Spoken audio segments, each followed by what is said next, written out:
बिस्मिल्लाहिर्रहमानिर्रहीम। इय्याका नअबुदु व इय्याका नस्तईन। मेरे पाकिस्तानियों, आज मैं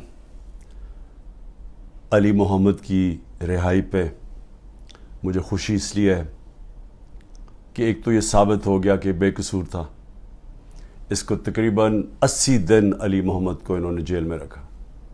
उसके बावजूद ये साबित हो गया कि कोई इनके पास एविडेंस नहीं थी अली मोहम्मद को कि वो किसी किस्म के तशद्दुद में वो शरीक हुआ। और यही केस शहरियार अफरीदी का है। वो भी, उसको भी बेल मिल गई है। वो भी HQ केस जो हेड क्वार्टर्स का था, उसमें से भी वो इनके पास कोई एविडेंस नहीं थी।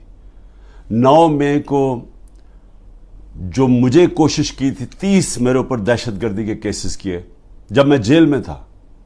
जुल्म भी मेरे से होता है। गैर कानूनी आईनी तौर पे मुझे वहाँ जिस तरह पकड़ के लेके जाते हैं मुजरिमों की तरह, और उसके बाद जब मैं जेल में होता हूँ तो मेरे पे केसेस हो जाते हैं कि मेरी वजह से ये जो जलाओ घिरा हुआ। और उसमें भी मुझे मैं सलाम करता हूँ जज साहब को, क्योंकि मुझे पता है किस तरह का प्रेशर है इस वक्त हमारी अदलिया के ऊपर। मैं सलाम करता हूँ इसलिए कि आजकल के ज़माने में हक और सच पे खड़ा होना आसान नहीं है। वीगो डाला पहुंच जाता है घर।